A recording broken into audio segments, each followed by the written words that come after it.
Gangsta Granny, written by David Williams, illustrated by Tony Ross.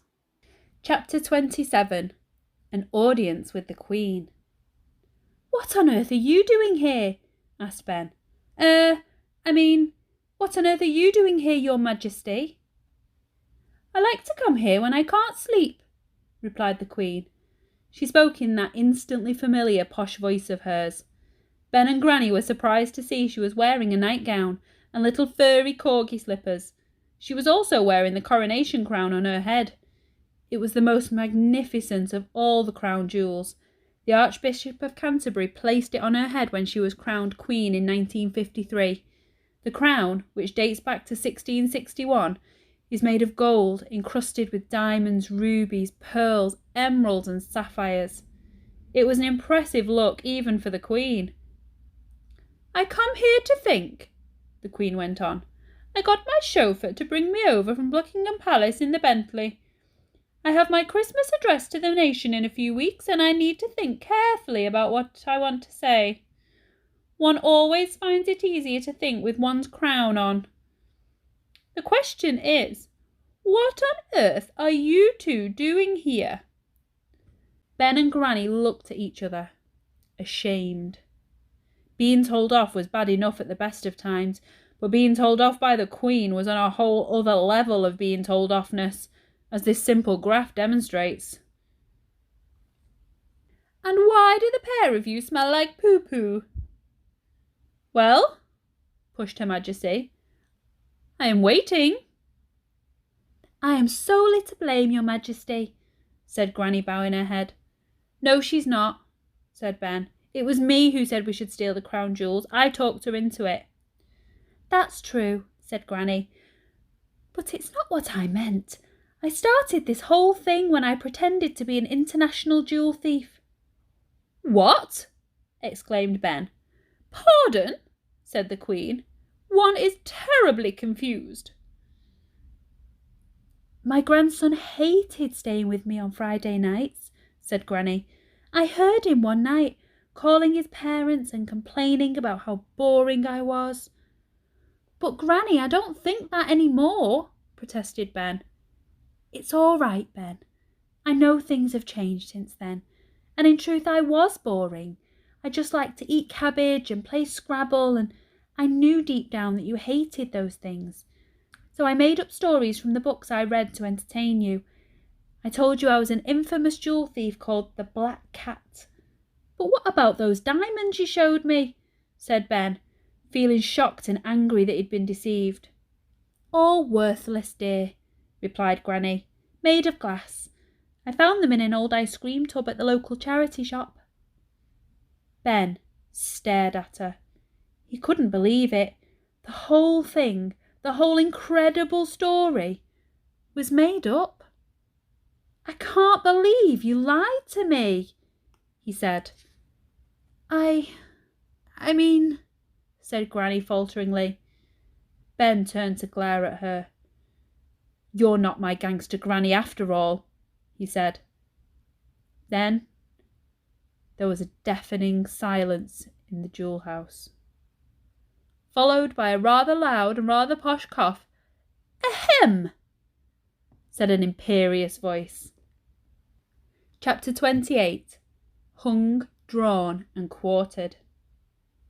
"I'm terribly sorry to interrupt," said the Queen in her clipped tones, "but might we get back to the important matter at hand? I still don't understand why the two of you are here in the Tower of London in the middle of night smelling of poo-poo and attempting to steal my jewels."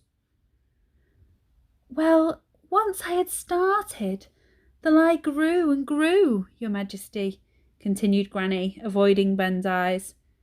"I didn't mean for it to happen. I just got carried away, I suppose. It was so nice to spend that extra time with my grandson, to have fun with him. It reminded me of when I used to read him bedtime stories. That was in the days when he didn't find me boring." Ben fidgeted. He was starting to feel guilty too. Granny had lied to him, and that was horrible. But she'd only done it because she was upset that he thought she was dull. "I had fun too," he whispered. Granny smiled at him. I'm glad, little Benny. I'm so sorry. I really... Ahem! Interrupted the Queen. Oh, yes, said Granny. Well, before I knew it, things had snowballed and we were planning to take on the most daring robbery of all time. We climbed up the sewage pipe, by the way. We don't usually smell like this, Your Majesty. I should hope not. Pooh-wee! Ben was feeling really guilty now. Even if Granny had never been an international jewel thief, she certainly wasn't boring. She had helped plan this robbery with him, and now here they were in the Tower of London at midnight talking to the Queen. I have to do something to help her, Ben realised. The robbery was my idea, Your Majesty, he said. I am so sorry. Please let my grandson go, interjected Granny. I don't want his young life ruined. Please, I beg you. We were going to return the crown jewels tomorrow night, I promise. A likely story, murmured the Queen. It's true, exclaimed Ben. Please, do what you want with me, Your Majesty, continued Granny. Have me locked up here in the tower forever if you like, but I beg you, let the boy go. The Queen looked lost in thought. I really don't know what to do, said the Queen eventually. I am touched by your story. As you know, I too am a grandmother, and my grandchildren find me dull sometimes. Really? Ben asked. But you are the Queen. I know, the Queen chuckled. Ben was stunned. He had never seen the Queen laugh before. She was usually so serious and never cracked a smile when giving her speech on TV at Christmas or opening Parliament or even watching the comedians at the Royal Variety Show. But to them, I'm just their boring old granny, she continued. They forget that I was young once. And that they too will be old one day, added Granny with a meaningful look to Ben. Exactly, my dear, agreed the Queen. I think the younger generation need to have a bit more time for the elderly. I'm sorry, Your Majesty, said Ben. If I hadn't been so selfish and moaned about old people being boring, none of this would have ever happened. There was an uncomfortable silence. Granny rummaged in a handbag and offered the Queen a bag of sweets. Worry mint, Your Majesty. Yes, please, said the Queen. She unwrapped it and popped it into her mouth. Gosh, I haven't had one of these for years. They're my favourite, said Granny. And they last so long, added the Queen as she sucked it before composing herself again.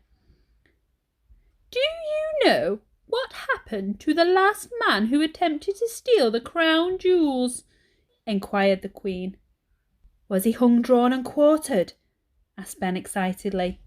Believe it or not, he was pardoned, said the Queen with a wry smile. Pardoned, Your Majesty, said Granny. In 1671, an Irishman by the name of Colonel Blood tried to steal them, but was caught by the guards as he tried to escape.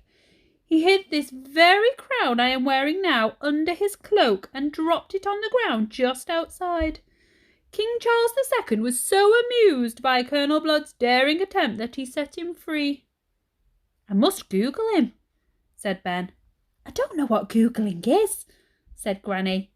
Nor me, chuckled the Queen. So, in royal tradition, that's what I'm going to do. Pardon you both. Oh, thank you, Your Majesty, said Granny, kissing her hand. Ben fell to his knees. Thank you, thank you, thank you so much, Your Majesty. Yes, yes, don't grovel, said the Queen haughtily. I cannot abide grovelling. I have met far too many grovellers during my reign. I am so sorry, Your Majestical Royal Majesty, said Granny. That's exactly what I mean. You're grovelling now, replied the Queen. Ben and Granny looked at each other in fear. It was hard not to speak to Her Majesty without grovelling at least a little bit. Now, jolly along quickly, please, said the Queen, before this whole place is overrun with guards. And don't forget to watch me on the telly on Christmas Day. I hope you enjoyed chapters 27 and 28. Join us next time for chapters 29 and 30.